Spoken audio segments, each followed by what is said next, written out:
Ever had a relationship, whether with a partner, family member, or a friend, that just left you feeling drained, confused, and constantly on edge? You might have found yourself dealing with someone with strong narcissistic traits. It's less about a clinical diagnosis and more about a pattern of behavior that revolves around a fragile ego, a deep need for admiration, and a startling lack of empathy. Once you understand what truly bothers them, their confusing actions start to make a lot more sense. Here's a deeper look at what they cannot stand and why it feels so personal. Number one is the terrifying loss of control. For a narcissist, control isn't just getting about their way. It's about safety and identity. They see the people close to them as extensions of themselves, not as separate individuals with their own autonomy. What this looks like, they might become agitated or passive-aggressive if you make plans without consulting them. Even something as simple as a last-minute gym session, they need to be the puppet master pulling the strings on their own time. Your decisions and even your emotions. When you act independently, you're not just being spontaneous. You're showing them that their control is an illusion, and that is utterly terrifying them. Number two is the agony of being ignored. If you've ever tried to give a narcissist the silent treatment back, you've likely experienced a spectacular meltdown. Here's why. Any reaction, even a negative one, is still supply. It's energy. It means you're still playing in their battlefield. What this looks like? They'd rather pick a huge fight than be met with calm, detached silence. Being ignored is a form of emotional annihilation for them.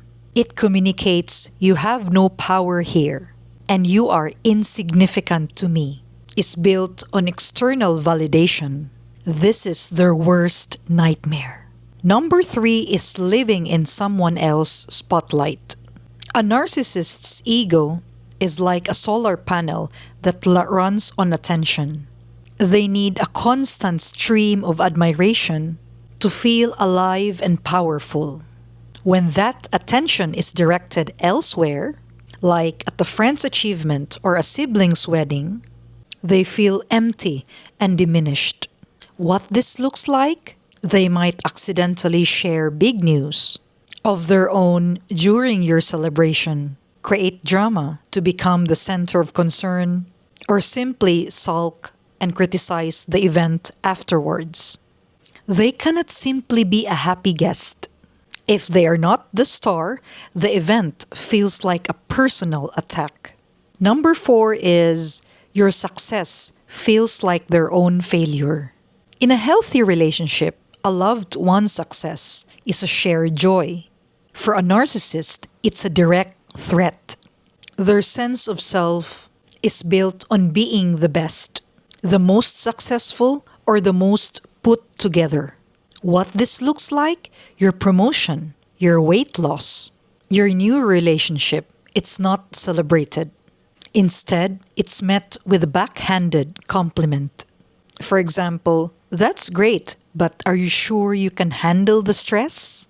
Which is an outright dismissal. Or, oh, everyone gets a promotion these days. Which is an active sabotage. Your light doesn't make theirs brighter. It makes theirs harder to see, and they cannot tolerate that. Number five, and the last one, the mortifying fear of being truly seen.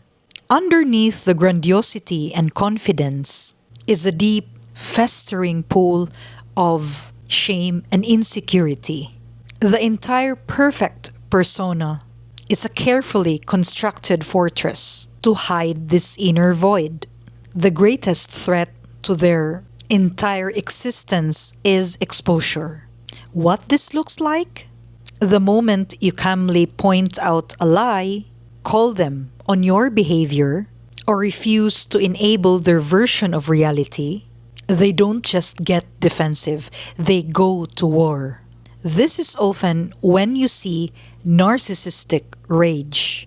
It's a raw panic reaction to the terrifying prospect of the walls coming down and the world and themselves seeing the truth they worked so hard to avoid. Understanding these triggers isn't about winning a game. It's about freeing yourself. It helps you realize that their reactions are not a reflection of your worth, but a symptom of their own profound brokenness. Is the first step in setting boundaries and protecting your own peace. What's your take? Have you experienced this dynamic? Share your thoughts in the comments. Let's talk about it.